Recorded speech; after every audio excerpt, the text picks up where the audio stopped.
بسم اللہ الرحمن الرحیم۔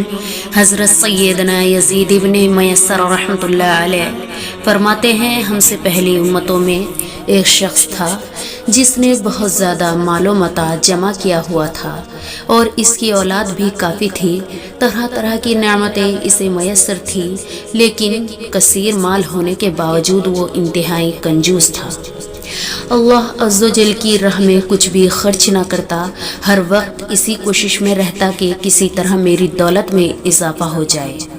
جب وہ بہت زیادہ مال جمع کر چکا تو اپنے آپ سے کہنے لگا، اب تو میں خوب عیش و عشرت کی زندگی گزاروں گا۔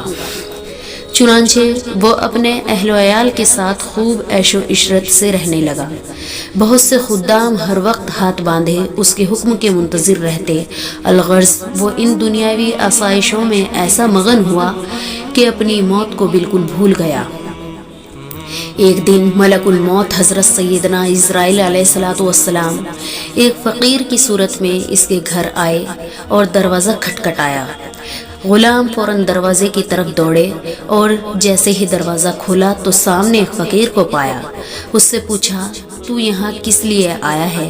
ملک الموت نے جواب دیا، جاؤ اپنے مالک کو باہر بھیجو، مجھے اسی سے کام ہے۔ خادموں نے جھوٹ بولتے ہوئے کہا، وہ تو تیرے ہی جیسے کسی فقیر کی مدد کرنے باہر گئے ہیں۔ حضرت سیدنا ملک الموت علیہ السلام یہ سن کر وہاں سے چلے گئے۔ کچھ دیر بعد دوبارہ آئے اور دروازہ کھٹکھٹایا۔ غلام باہر آئے تو ان سے کہا، جاؤ اور اپنے آقا سے کہو میں ملک الموت علیہ السلام۔ جب اس مالدار شخص نے یہ بات سنی تو بہت خوف زدہ ہوا اور اپنے غلاموں سے کہا، جاؤ اور ان سے بہت نرمی سے گفتگو کرو۔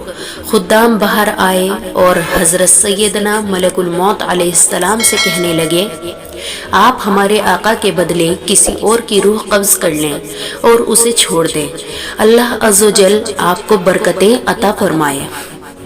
حضرت سیدنا ملک الموت علیہ السلام نے فرمایا، ایسا ہرگز نہیں ہو سکتا۔ پھر ملک الموت علیہ السلام اندر تشریف لے گئے اور اس مالدار شخص سے کہا، تجھے جو وصیت کرنی ہے کر لے، میں تیری روح قبض کیے بغیر یہاں سے نہیں جاؤں گا۔ یہ سن کر سب گھر والے چیخ اٹھے اور رونا دھونا شروع کر دیا۔ اس شخص نے اپنے گھر والوں اور غلاموں سے کہا، سونے چاندی سے بھرے ہوئے صندوق اور تابوت کھول دو اور میری تمام دولت میرے سامنے لے آؤ۔ فوراً حکم کی تعمیل ہوئی اور سارا خزانہ اس کے قدموں میں ڈھیر کر دیا گیا۔ وہ شخص جو سونے چاندی کے ڈھیر کے پاس آیا اور کہنے لگا، اے ذلیل و بدترین مال، تجھ پر لعنت ہو، تو نے ہی مجھے پروردگار عز و جل کے ذکر سے غافل کر رکھا، تو نے ہی مجھے آخرت کی تیاری سے روکے رکھا۔ یہ سن کر وہ مال اس سے کہنے لگا، تو مجھے ملامت نہ کر، کیا تو وہی نہیں کہ دنیا داروں کی نظروں میں حقیر تھا؟ میں نے تیری عزت بڑھائی، میری ہی وجہ سے تیری رسائی بادشاہوں کے دربار تک ہوئی، ورنہ غریب و نیک لوگ تو وہاں تک پہنچ ہی نہیں سکتے۔ میری ہی وجہ سے تیرا نکاح شہزادیوں اور امیر زادیوں سے ہوا، ورنہ غریب لوگ ان سے کہاں شادی کر سکتے ہیں۔ اب یہ تو تیری بدبختی ہے کہ تو نے مجھے شیطانی کاموں میں خرچ کیا۔ اگر تو مجھے اللہ عز و جل کے کاموں میں خرچ کرتا تو یہ ذلت و رسوائی تیرا مقدر نہ بنتی۔ کیا میں نے تجھ سے کہا تھا کہ تو مجھے نیک کاموں میں خرچ نہ کر؟ آج کے دن میں نہیں بلکہ تو زیادہ ملامت و لعنت کا مستحق ہے۔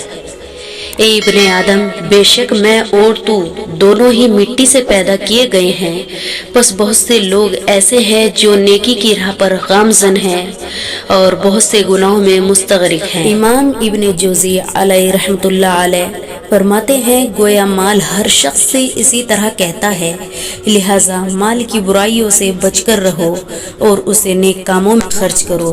اللہ تعالی ہمیں مال کی برائی سے محفوظ رکھے، آمین ثم آمین۔ آپ بھی آمین کہیں، کیا معلوم کس کی آمین قبول ہو جائے، اور کمنٹ میں لکھیں۔ اور اگر آپ کو ویڈیو پسند آئی ہے تو دوستوں کے ساتھ بھی ضرور شیئر کریں، کیونکہ دین کی بات پھیلانا صدقہ ہے۔ آپ بھی صدقہ جاریہ کے مستحق بنیں اور ویڈیو کو لائک بھی ضرور کریں۔